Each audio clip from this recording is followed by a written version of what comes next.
Yeah, apparently you know nothing. You don't even know how to stand. Am I right? I'll be here all week. Damn it, Jon Snow!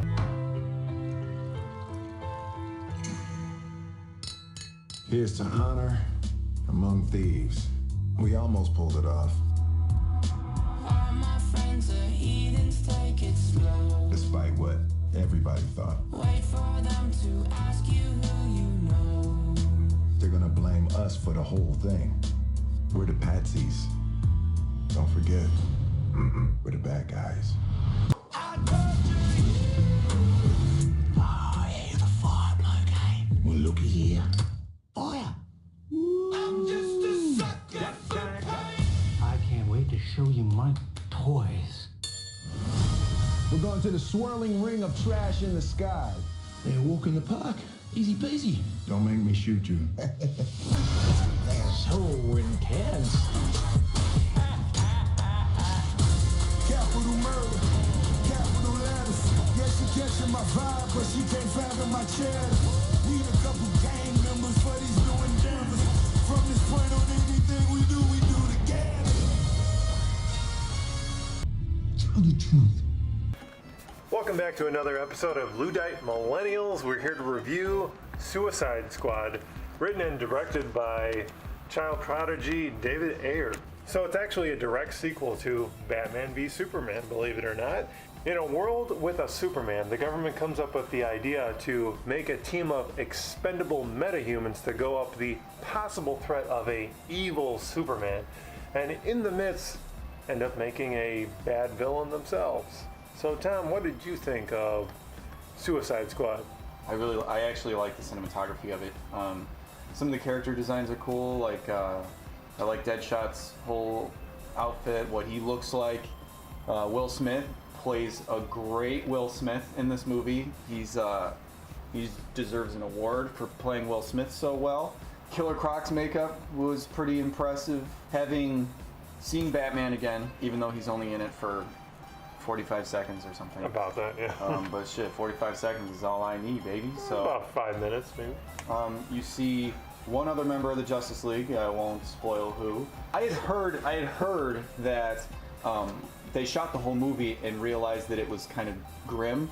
And after Deadpool was such a huge success, they decided to go back and reshoot stuff to make it a little bit more like lighthearted and a little bit funnier. Some comedy, yeah. Right. Like the thing I liked the most was Captain Boomerang. Boomerang was by far my favorite of the Suicide Squad. He was the funniest. I liked the way he looked the most. I liked his character the most. Did he convert you to a Jai Courtney fan? Now, just to be straight, I loathe Jai Courtney mainly because of just because of Die Hard and Terminator Genesis, which also sucked. Yeah. So I will say, in this instance where he plays an actual Australian bad guy, he was actually fun. It was fun. Is he Australian in real life? He's Australian. Oh, I was gonna say, I was like, yo, his accent's pretty good. But my favorite part is when they were at the bar and Flag smashes the thing and he's like, anybody's free to go, and he just immediately gets up and leaves. I was like, that's so perfect. Like, yeah, because in those movies, it's like you have these people who are supposedly bad, who don't care about anybody but themselves, blah blah blah, and then it's like they get the chance to leave and they're like, no, I'm gonna stay because I'm noble now. Well, Captain Boomerang's like, fuck that. So let's talk about one character that this guy called out. If you look at the poster for Suicide Squad, it's the one that looks like the mushroom cloud. And Tom here, we're looking at it, he's like, Slipknot, played by Adam Beach, probably only notably known for his work in TV and Flags of Our Fathers, which I actually got to meet him in, which was kind of fun. But yeah, he went right back into obscurity with his role. His role in Suicide Squad. They have basically with the Suicide Squad, they got these bombs in their neck that if they stray off the path or want to leave, boom, they're dead instantly. And literally 5 minutes into their main mission, he leaves, literally walks away and gets killed. Which, I mean, is like cinematically, it was to show the other characters that, yeah, if you leave, you will die. And unfortunately, Adam Beach was the expendable character. One, if you look at the poster, he's on there, but it looks like they just forgot about him initially, and then they were like, Right, oh sure. shit, like we have one more guy. Did you notice how many helicopter crashes there were in this movie? Yeah, and everyone survived. Not only survived, we're fine. Yeah, I was like, nobody had a broken finger, nobody had any cuts on them, no bruises. Dude, they didn't even do that shit. They didn't even like hop out the helicopter like, they were just like, Oh, no. all right, let's keep going. It's like, you are in a helicopter crash in the middle of a metropolitan area. How are you fine right now? And I have a hard time getting out of bed in the morning, dude. Why are there so many helicopters? Why do they keep shooting them down? Why are these the safest helicopters on the planet? What are they lined with? That's not good. Okay, that's not good.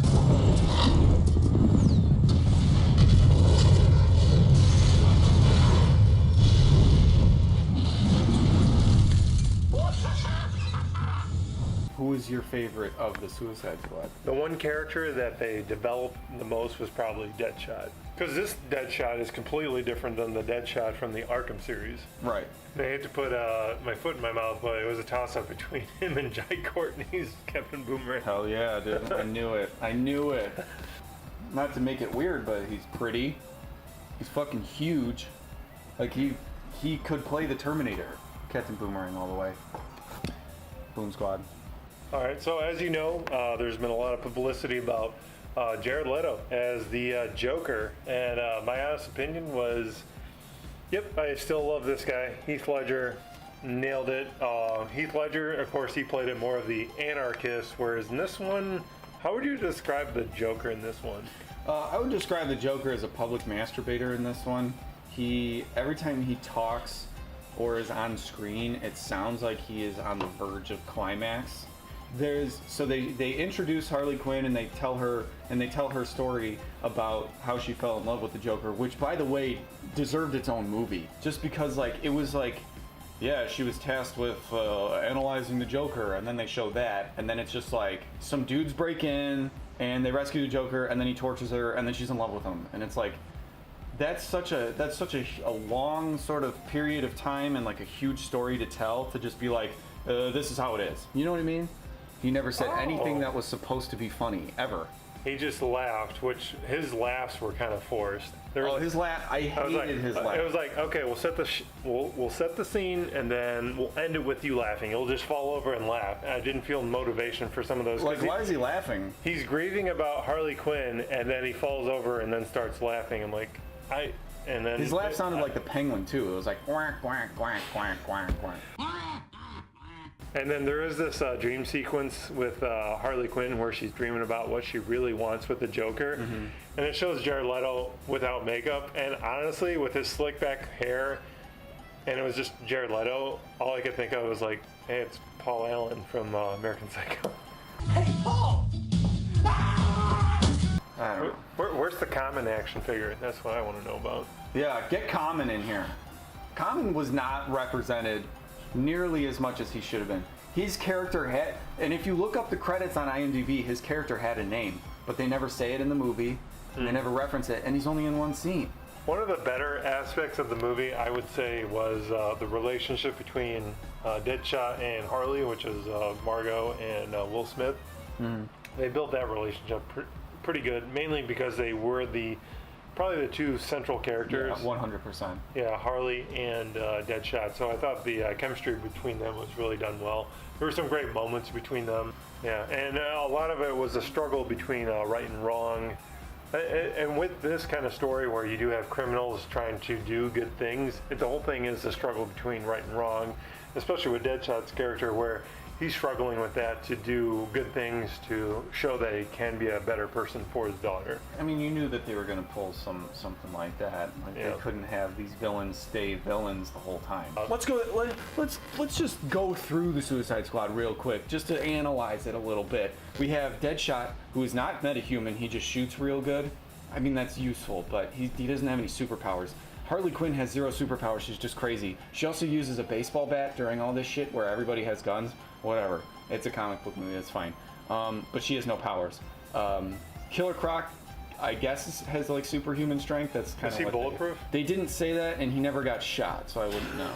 he dodges. I would assume he dodges bullets. I would assume that he, his skin's like super thick or something, but he has superhuman strength, so he counts as a metahuman. Diablo has superpowers, so he's a metahuman. America's been at war for like most of its existence, so they send people to war all the time. Why wouldn't they just like have another task force do shit? Like, that makes no sense. No, it doesn't. If you're gonna assemble a superhuman team, why not have everybody be superhuman? They didn't have any supervillains at this point. They had to rely on Harley Quinn. Like, I get it. She's in the comics. She's in the Suicide Squad. I get it. But that's still a huge plot hole in the comic book, too. Like, these characters have such cool backstories, but because they didn't have time or money or an interest to give them their own movie, we're just like, Katana, her story would be so cool. But literally, like, she just gets on a plane and Rick Flag says something like, she could cut you in half like mowing the grass, and her sword also collects souls. It's like, what? Oh, but BTW. Oh, also, yeah. It's just like, and her husband died, and she talks to him sometimes. Which, yeah, we'll get into spoilers at that point. Just skip to this number here, and you'll be free of spoilers here. The only reason I thought maybe they had Harley Quinn is that, we'll have her out there, and we'll also lure in the Joker to capture him, which also they fail miserably at. Probably my number one grievance with the movie was the main antagonist of the film, and of course there's this part where the Enchantress, she goes rogue. She brings back her brother from death, and he's like this big badass, I don't know, this big Aztec looking guy. Yeah. And he's got all these powers that he can shoot, and then within minutes they've taken over an entire city. They do a quick montage of people evacuating the city, and then here's our plot. We got to go after them. At first I thought, okay, they're going to do this. This is going to be their first mission. They're going to knock out this cheesy, generic bad guy, brother of Enchantress, and then they're going to go on their real mission, the real reason they hired the Suicide Squad. Nope, that wasn't it. This is the main plot of the movie. They're going to go after this bad guy that got created while they were creating the Suicide Squad, which made no sense to me. And of course, you got your obligatory blue light into the sky. I'm like, oh my god. Like, it's been cliched so many times that I thought the blue light into the sky would have been done. Nope, they do that in this movie, and it really bothered me. I think another thing that bothers me, again, is just DC in general. The idea of just like, yeah, this is how it is, accept it. And then they fucking killed that big guy with just a bomb. He's fighting a fire god, and the thing that takes him out is a bomb, which, by the way, those soldiers underneath were definitely dead. That doesn't make any sense. That's such a cop-out sort of situation. I think that it just feels like with Suicide Squad, they bit off more than they could chew. I've never seen the actress that plays the Enchantress before, but her and Margot Robbie like could pass for sisters. Like, they look pretty similar. Was she an Olsen? No. No, she looked like an Olsen. Like, she'd be like Scarlet Witch's sister, or Olsen twin. Okay, final rating. I would say if you really love the character, if you really love Harley Quinn, like you're a big Harley Quinn fan, go see it. You'll probably like Margot Robbie's performance because she did a good job. Otherwise, it's not a terrible movie. I'm not saying it's bad. I'm just saying, like, if you're not interested by the trailers, don't pay to see it. You really like Harley Quinn and Deadshot and it looks interesting to you, I would say see it in IMAX 3D because it was really cool in 3D. Yeah. It was really cool in 3D, and maybe that's something of maybe why I liked it a little bit more. But if you're not that interested, but you're bored, and maybe you want to go on a date or go out with your friends or something, go see it in like 2D. I honestly, unless you're a true fan of the DC series, and like I said, it's a direct sequel of Batman v Superman, it really wouldn't be worth your time. I would say if you're a true fan of the series and you want to see the next part of the story, I would say just see it at regular price, Tuesday at a matinee. That's my honest opinion. So if you ever thought the Joker to me should maybe be on the verge of orgasm at all times, you're going to love Leto's Joker, I assure you. I promise you, 5X popcorn. Alright, so that's our review of Suicide Squad, directed by David Ayer, another DC movie.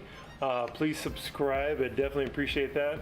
Due to huge scheduling conflicts, we had to change up our layout. So we're going to do reviews separate to our Paper Routes episode. So Paper Routes is going to be its own thing, like a sitcom. So basically, stay tuned for that. We got another episode that Tom and I filmed. It's going to be great. You'll love it. It features a bear. There's a bear in it. It'll be great. So if you like bears, I think you did. subscribe. Watch some of our other episodes. You'll like those too. They're pretty funny. Please go back to episode 1. Watch the origins of. Subscribe. Oh, that was another thing about this movie. Fucking Killer Croc asking for BET at the end of the movie. I was like, dude, you gotta be kidding me right now. Oh, he did. Yeah. That's horseshit. I'd like some classical music. Well, just like fucking anything. You know what I mean? You might as well have asked for like, I don't know, dude. That shit was so like, who wrote this? Who wrote this? David Ayer. Oh, I hope not. Like, It said written and directed. BET. I was like, oh, of course. Why would they write that in there? That's so lame. Alright, The jokes also weren't funny. Can we just throw that out there? Call this the old spinners. No, not that was stupid. Alright, I think we're done. Fuck you, I'm not done!